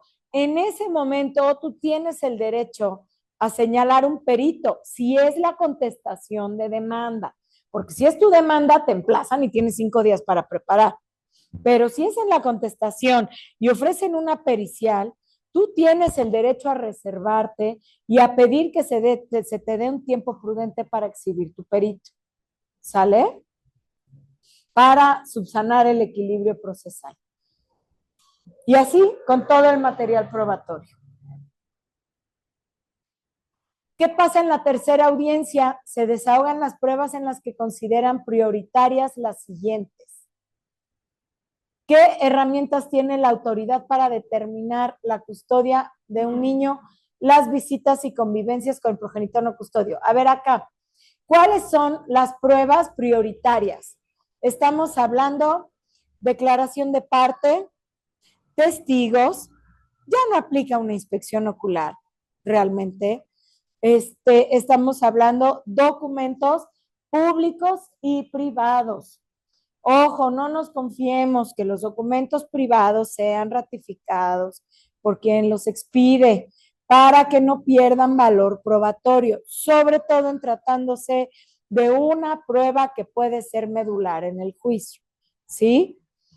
Las impresiones de WhatsApp son documentos privados, es documental privada. Se exhiben impresiones, pero se anexan en memoria toda la cadena de la lista. O en su defecto, se ofrece el celular para que el día y hora de la audiencia se pueda observar y descargar todo, como un tipo cadena de custodia, ¿sí? Bueno, ¿qué más? La presuncional, la escucha de los niños, las testimoniales ya lo dijimos, no sé si hay, bueno, en procedimientos normales, la prueba de paternidad, etcétera. Bueno, normales escritos. Ahora, ¿qué herramientas tiene la autoridad para...? Sí. No, no, ofrezco la escucha del menor y pídanla por favor en base al protocolo de, ¿cómo se llama? Protocolo para niños y niñas de quienes ejercen impartición de justicia, se me fue el nombre, ¿sí? Y vamos a hablar de 2 protocolos acá, ese es uno y hay otro también, muy interesante. ¿Por qué les pido que pidan en base al protocolo? A ver, si es en el centro de convivencia, ni la escucha es grabada, ni están en el medio ambiente sano los niños, se les debe de preguntar en primer lugar y tiempo si quieren participar o no. Se les debe preguntar si quieren que lo que digan quede en secreto del juzgado, ¿sí? Y se debe de tomar toda la valoración, hacer la entrevista y rendir el dictamen. El SECOFAM no hace nada de eso. Si nosotros vemos que existe alineación parental, si existe alguna manipulación, si existe violencia vicaria o cualquiera de aquellos que nos pueda perjudicar en cuanto a la escucha del niño, váyanse al amparo. ¿Por qué? Porque el protocolo, ¿qué protocolo para quienes ejercen la impartición de justicia en tratándose de niños, niñas y adolescentes, ¿no? Sí, es que bueno. Entonces, en el amparo, si no está decretada la escucha, como viene en el protocolo, les dan la suspensión, ¿sí? Y ahí en el protocolo lo invocan el primero, el cuarto, el 133 constitucional, el octavo por la garantía el derecho de petición, el 14 por la garantía de audiencia, todos los artículos, y dicen en base al protocolo. Es protocolo de actuación para que parte en justicia. Justicia. Por eso no me lo he aprendido, fíjate.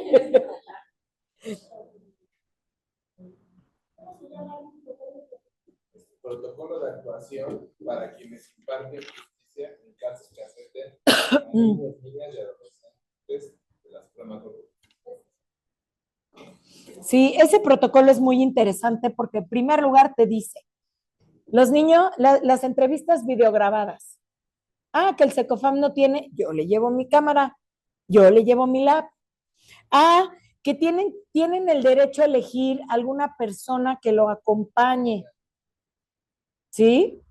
¿Eso cuándo pasa? No, lo meten y habla y dinos y qué y así, ¿no? 3, tienen derecho a ser entrevistados, no interrogados, si es su deseo participar. 4, tienen derecho a que se les pregunte si toda la información va a quedar en secreto del juzgado o si se puede externar a los padres. Esto es porque hay mucha manipulación en los papás. Ayer le estaba diciendo a un amigo abogado que me fue a ver por un asunto, incluso del taller anterior del diplomado, quiere que lo apoye con un asunto, y me dice, ¿es que abogada? Es que me encantó la teoría, el protocolo. Quienes no lo tengan muy palpable, denle una leída entre hoy y mañana para aclarar dudas, por favor. Me dices que está maravilloso, los derechos del niño, puede ser escuchado, puede decir si quiero, no quiero y cómo lo quiero, si quiero ver a mi papá, con quién quiero vivir, no ser obligado. Digo, ajá, la teoría es maravillosa. ¿Sabes cuál es el problema? La manipulación de sus dos padres. Los niños acaban mal. Y por los papás, no por nosotros. La teoría del derecho y la protección a los derechos del niño es maravillosa. De hecho, de primer nivel, ¿sí? Saben que pertenecemos a la ONU, estamos en unión con tratados internacionales, está la Corte Interamericana, etcétera, etcétera, etcétera. Pero los niños, es que mi papá me dijo que no dijera, pero el otro día lo vi con su novia haciendo cositas en su cuarto. Pero que me va a comprar el Game Boy o el no sé qué, o lo que es de la época de ahora. Y me dice la mamá, ¿usted cree, abogada, que eso me dijo? ¿Qué hago? Digo, pues grábalo. Pero no lo grabes repíteme todo lo que me dijiste hace rato. No, o sea, trata de hacerlo, ¿no? Y metemos la memoria. Es que mi mamá me dijo que dijera, que no dijera, que me pegaba, que la perdonara, pero que ya se va a portar bien. ¿Sí? Es que mi mamá me dijo que no dijera que todas las noches me deja solo porque se va a trabajar en las noches. Y yo así, bueno, por lo menos no lleva a los clientes a la casa. Entonces, hay muchas cuestiones que tenemos que están tan ocultas ante la transparencia del cuidado de un niño, que nosotros como abogados tenemos que entrarle al fondo.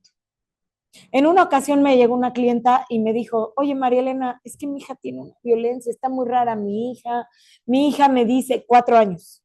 Los niños no se expresan a esa edad.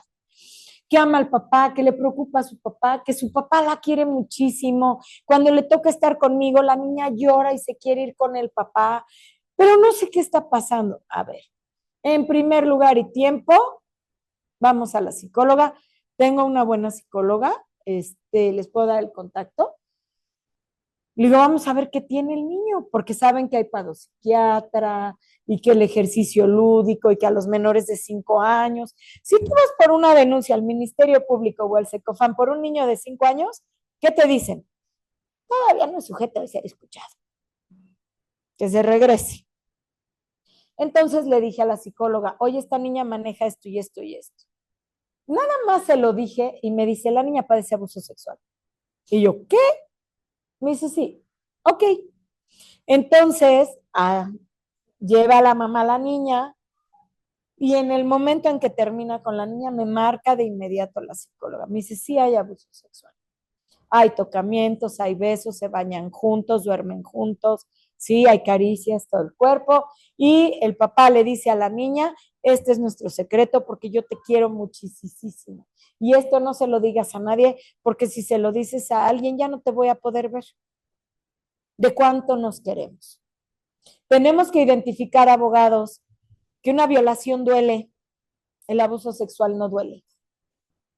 Y eso es lo que hacen con los niños menores de 5 años, que no tienen criterio, que no tienen un sentido común de lo que hacen con los niños. Los propios papás, sí. Ni siquiera el padrastro, pobres padrastros. A todos siempre decimos que son ellos, pero de los papás. ¿Sí? Entonces, de nosotros está tener un buen equipo, saber encontrar la raíz del problema, hacer perfectamente un dictamen psicológico, ¿sí? Esa niña tenía violencia vicaria, le hablaban mal de la mamá, abuso sexual, ¿sí? Estaba reprimida, tenía síndrome de alienación parental y miedo al abandono del papá. ¿Cómo va a crecer la niña y que concientice lo que ha vivido? Porque hay niños que sí se acuerdan. Entonces, tenemos que saber que, pues, el área familiar es compleja. Si nos vamos a dedicar a esa área familiar y les gusta, mi opinión es que seamos expertos, porque hay muchas cosas que pueden pasar frente a nosotros y no verlo. Con ese dictamen se presentó la denuncia de abuso sexual, se solicitó una medida de protección en la fiscalía. Obviamente para la fiscalía no vale ese dictamen, te tienen que mandar con la psicóloga. Entonces ahí te acercas a la psicóloga, que son muy amables, demasiado. ¿Qué se le ofrece, abogada? Y ahí, a ver, está esto. ¿Tienes la facultad profesional para encontrarlo o solo eres psicóloga en general? Porque aquí para un niño menor a 5 años se necesita un PAIDO.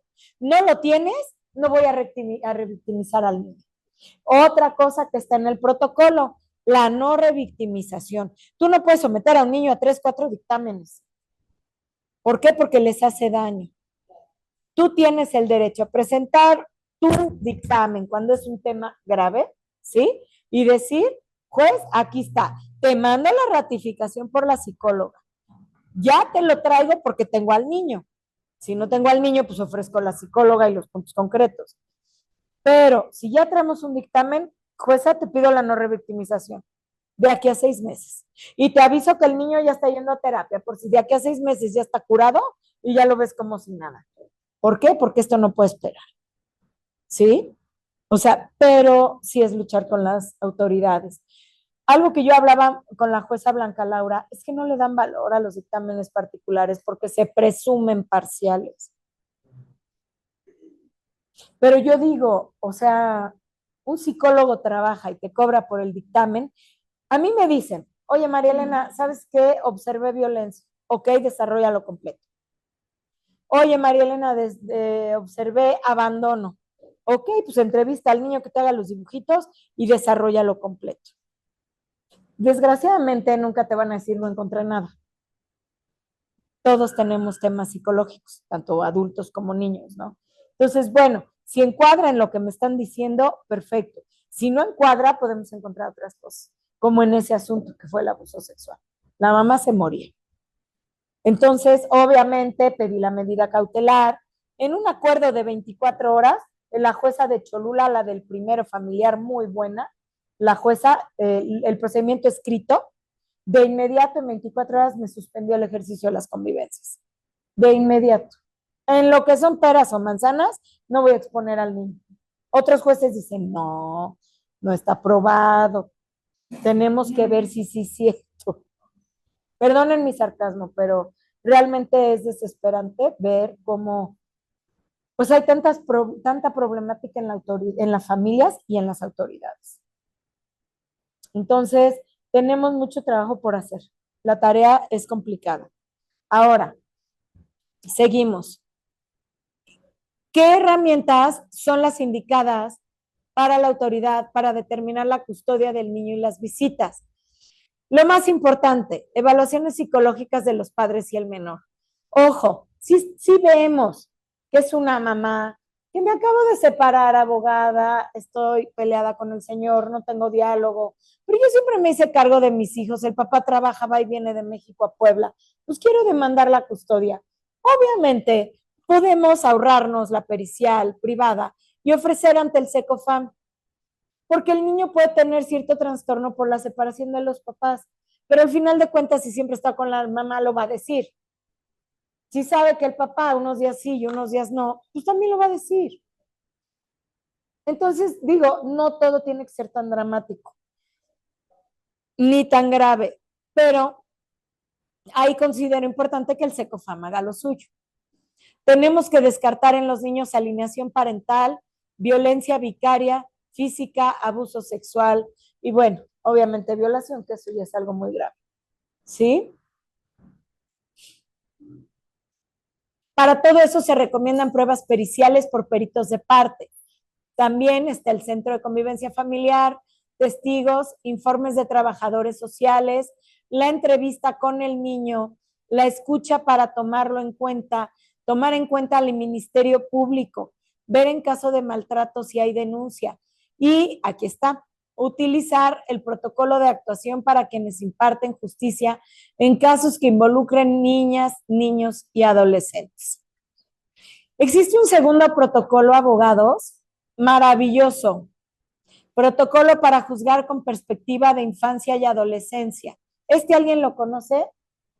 Este protocolo se ocupa mucho en materia penal porque refiere de cómo debe ser la presentación en las audiencias penales para los adolescentes. Obviamente también para los niños que sufren, que son víctimas de algún delito, ¿no? Pero estos dos protocolos son muy buenos. Vamos a entrarle, bueno, no sé, quedan 20 minutos. Vamos a empezar a hablar un poco del protocolo de actuación, pero les pido que le den una leída. El protocolo de perspectiva de la infancia es de 300 hojas, pero vale la pena. Váyanlo leyendo porque te abre mucho panorama, ¿sí? E incluso tú puedes pedirle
todavía 9 de su entorno, le afecta el doble. Gracias. Y se presume que no hay manipulación en los adolescentes. En los niños sí. Y los niños son el sector vulnerable para las manipulaciones. Pero en un adolescente ya puede decir si sufre violencia, ya puede decir si sufre un abuso, ¿sí? Ya puede decir si tiene castigos o qué sé yo. ¿Sale? Entonces, esa es la razón. Ahora, se entiende por niño todo ser humano menor de 18 años de edad, niño y adolescente. Respecto de esta definición es necesario abordar cuestiones principales. Término ser humano incluye a niñas, niños e infancias no binarias. Chicos, abogados, jóvenes, contemporáneos míos, tenemos que trabajar ya en esto. Ya hay niños no binarios y así quieren ser llamados y tenemos que respetarles su derecho. ¿Sí? Término niño incluye tanto niños como a niñas y adolescentes de distinto género. No le van a decir niña, pero sí es niño o adolescente con preferencias sexuales que él se nombra o se autodenomina así. ¿Sí? Es importante ello en caso de que tenga razón de ser para el momento en cuestión. Si no, pues no es necesario. Rangos de edad señalados. Esta es la Ley General de Niños, Niñas y Adolescentes. De esta Ley General emanan los protocolos. Si también quieren apuntarla y echarle un ojo, es muy buena. Es una ley general. Miren, hay infinidad ya de leyes, reglamentos, derechos humanos, ¿sí? De todas las disposiciones reglamentarias que hay para la protección de los derechos del niño. Sin embargo, esta es una ley general que tiene obviamente, está encabezada a algunos protocolos. Se entiende que las niñas y los niños son entre los 0 y los 11 años de edad. Aquí no hay el bebé, es un niño de meses. El adolescente de 12 años cumplidos y menos de 18 años. Acuérdense que en materia penal también existe lo de la ley de adolescentes, que ya son sujetos de imputabilidad. Entonces, también se considera en materia familiar al adolescente de los 12 a los 18 años. Este protocolo se basa en principios. También van a hablarlo con la jueza Blanca Laura. Ya se nos habla de el principio de autonomía progresiva, el principio del interés superior del niño, ¿sí? El principio a la libertad de elección, el principio a su libertad de preferencias sexuales. Así ya es como va a empezar ahorita la nueva gama de protección de los derechos del niño. ¿Qué nos dice el principio del interés superior de la niñez? Que recordemos viene en el protocolo que les comenté. Es una obligación que debe aplicarse en todas las medidas y asuntos relacionados con la infancia y la adolescencia por entes públicos, incluyendo a la judicatura. Vamos a suponer que tú le pides al juez que escuche a tu hijo y te dice que no. Pues te vas al amparo. Por lo que hace a los procesos judiciales que involucran niños, niñas y adolescentes, las personas juzgadoras deben conceptualizar el interés superior desde su triple dimensión como derecho sustantivo, principio jurídico interpretativo y norma de procedimiento.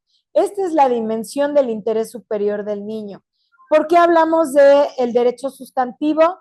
Pues son las normas de protección, ¿sí?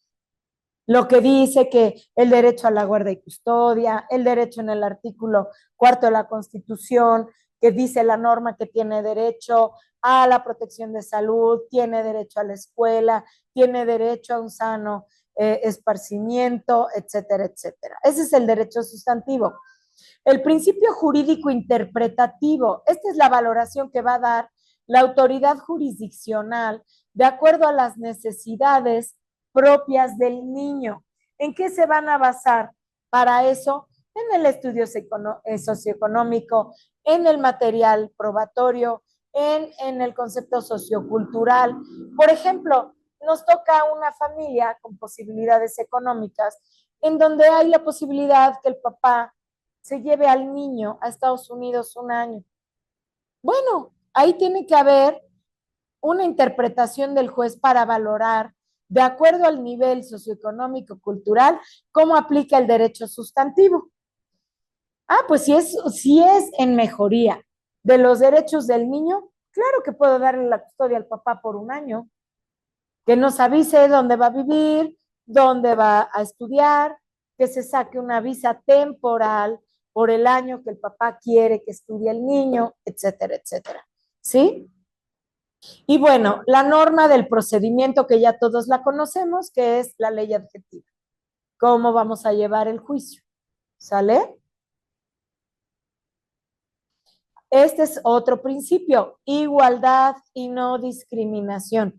Este principio lo ocupé, pues obviamente en mi clienta, la de 24 años, y me fue favorablemente bien.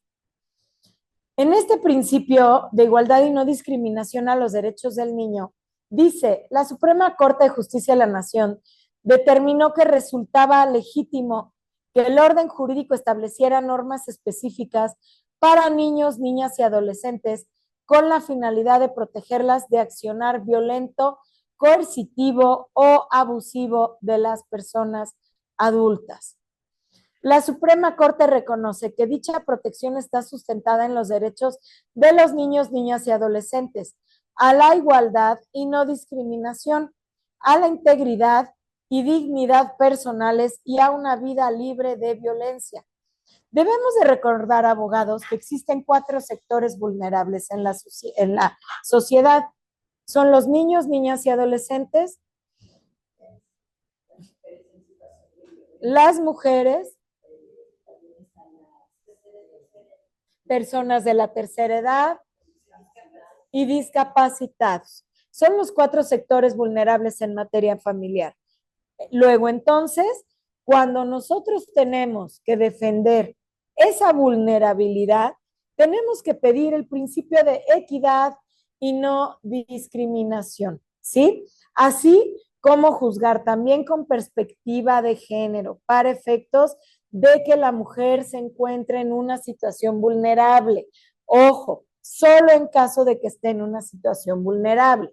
Si la mujer trabaja, si comparte la custodia, si está separada, no vive violencia y están disputándose la pensión alimenticia del niño, pues no es necesaria la perspectiva de género, ¿verdad?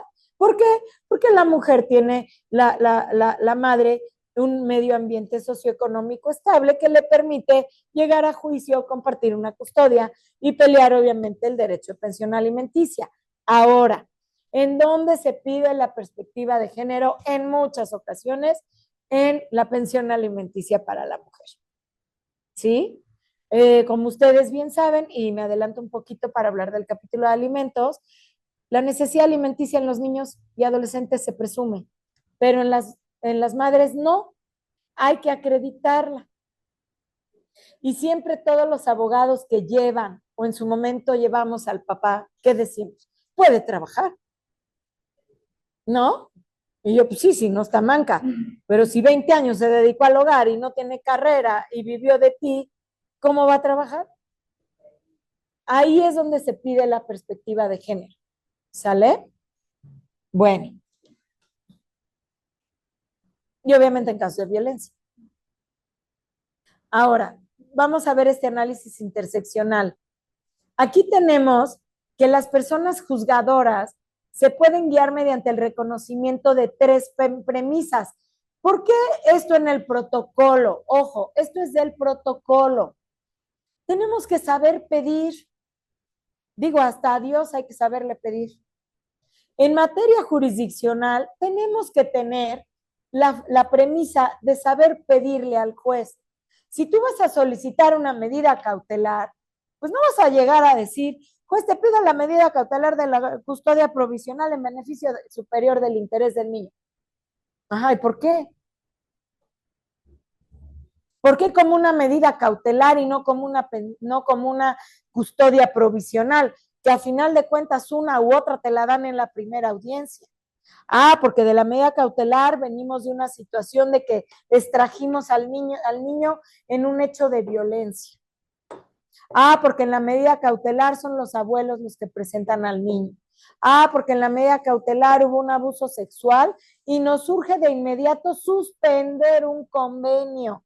No hemos hablado de cuando causan ejecutoria, que en estricto sentido en materia familiar nada causa ejecutoria, ¿sí? Entonces, te vengo a decir que pactamos un convenio, pero el papá se lleva a mi hija y le hace de cosas, ¿sí? Abuso, esto, el otro, así, te pido de inmediato la medida cautelar. ¿Cómo te lo apruebo? Con el dictamen psicológico. ¿Cómo te lo apruebo? Presento al niño el día que tú digas y que sea escuchado. Pero suspéndemelo de inmediato, ¿por qué? Porque no quiero ser acusada de sustracción de menor. Ahí sí, si hay un convenio y hay custodia y convivencia, la mamá, si retiene al niño y no pide una medida cautelar, puede ser denunciada por sustracción de menor. Ahora, si después de eso obtienes la medida cautelar, estás actuando en defensa y protección a los derechos de tu hijo y la sustracción no opera, aun en cuanto no permitas las visitas por un periodo de tiempo. Digo, hay papás que por un fin de semana que no ven al niño ya fueron a denunciar. Sí, me ha tocado. ¿Sale? Entonces, ¿cómo le vamos a pedir al juez? Y aquí tenemos que hablar 3 premisas. La primera, cultural y social. Las infancias y adolescencias son un grupo heterogéneo, por lo que no se puede ignorar la diversidad intragrupal. A ver, tenemos que hacerle ver al juez con quién está tratando.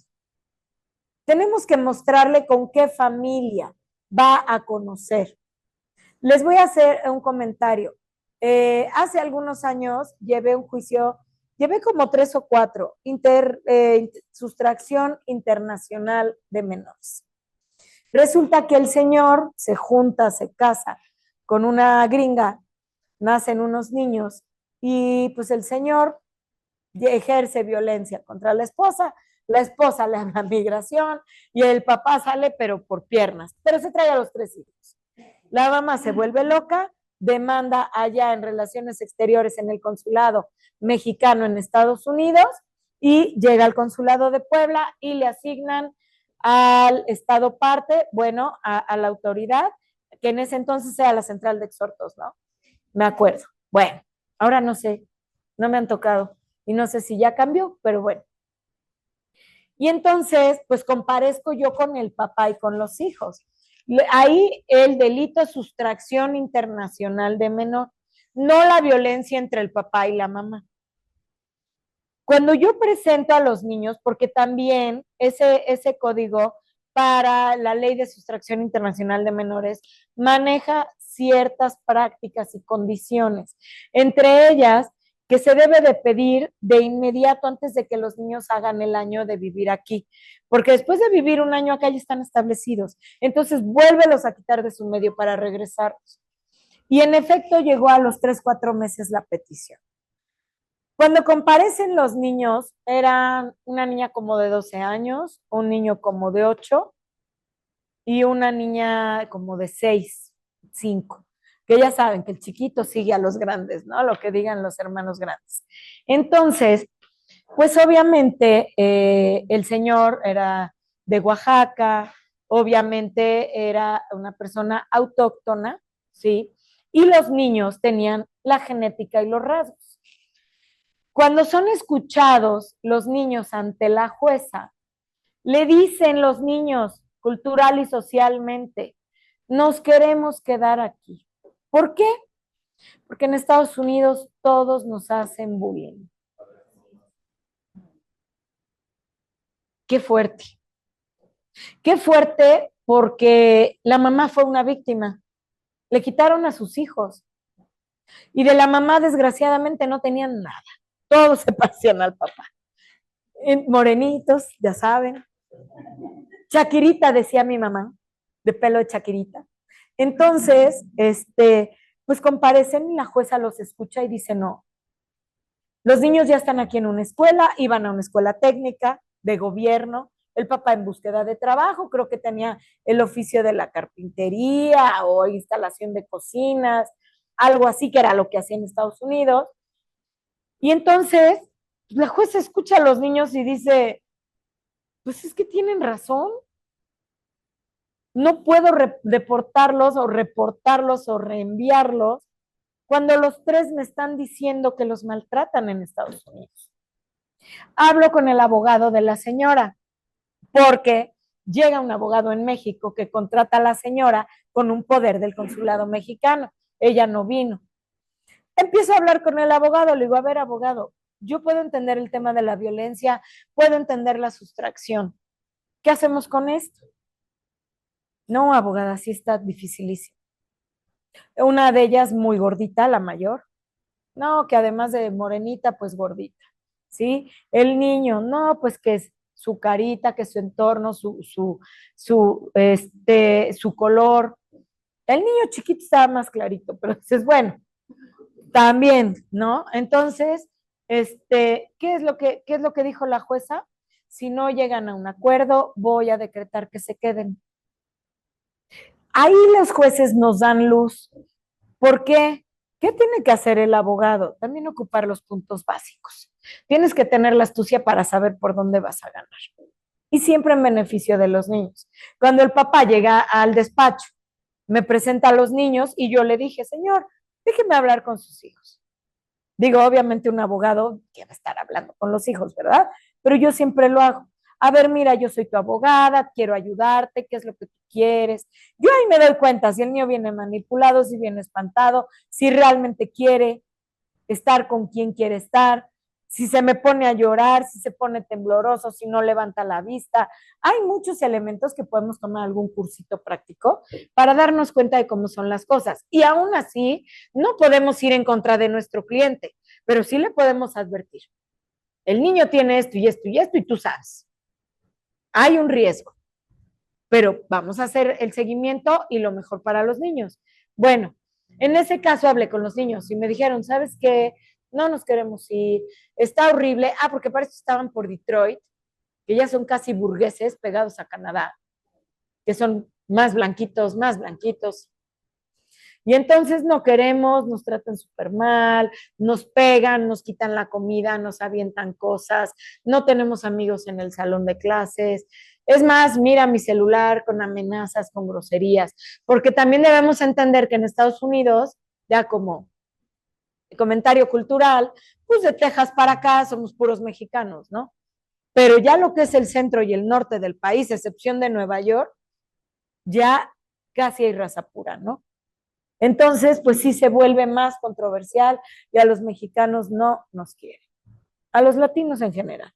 Entonces, pues cuando yo me presento y hablo con la juez, pues yo ya vengo preparada, escúchalos, jueza, me acuerdo que estaba Mari Carrasco, imagínate hace qué años, que Mari ya está en su casa.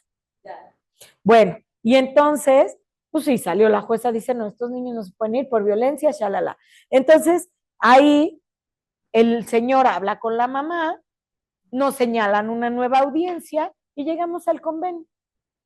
¿Qué convenio? Pues todas las vacaciones con la mamá y las veces que la mamá pueda venir y convivir. Ahí es un convenio especial. ¿Quién va a pagar los vuelos? ¿Quién va a contratar el cuidado especial en el avión? El papá va a llevar a los niños, no, porque era mojado y ya no puede entrar al país. Bueno, la mamá va a venir a México. Tenemos que ver todos los detalles, abogados. ¿Sí? ¿Cómo vamos a resolver que todo el verano se van, toda la Semana Santa, toda la Navidad, y allá hay que el Thanksgiving y otras cosas? Bueno, que se vayan los niños siempre y cuando puedan pagar los vuelos. ¿Sale? Y obviamente sacar los papeles y que el papá, pues obviamente si cambia de domicilio de aviso, se le apercibe al papá, pues que obviamente que si no da cumplimiento ese convenio, pues sí ya viene la pérdida de patria potestad, todo ese tipo de cuestiones, ¿no? O sea, cuando inicia un juicio, la primera acción, viene obviamente una cascada de información jurídica. Cuando llegas a un convenio y lo incumples, es otra las circunstancias. ¿Sale? Pero bueno, ese es en sí el concepto, sobre todo hablando cultural y socialmente. Después dice, y tenemos que mostrárselo a las personas juzgadoras. Después dice, la desigualdad que este grupo experimenta se asocia a la etapa de evolución de sus facultades en las que se encuentran, así como a la falta de agencia o participación en la toma de decisiones. Acá, ¿de qué está hablando? La autonomía progresiva, que es un principio del niño. Los niños tienen capacidad para entender en dónde están posicionados, saben de lo que se está tratando la situación, se les debe de tomar en cuenta y sinceramente también para los convenios. Porque nosotros como abogados, ay, sí, perfecto, ya la hicimos, está súper, ya llegamos a un convenio. A ver, señora, ¿está de acuerdo en que su hijo va a querer esto?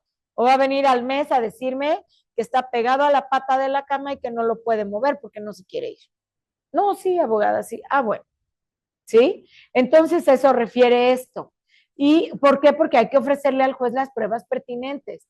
Y el último, las niñas, niños y adolescentes, así como sus madres, padres, tutores, representantes legales o familiares, pueden identificarse o estar asociados con más de una categoría que pueda generar discriminación. Les hablaba del asunto de la mamá de 24 años.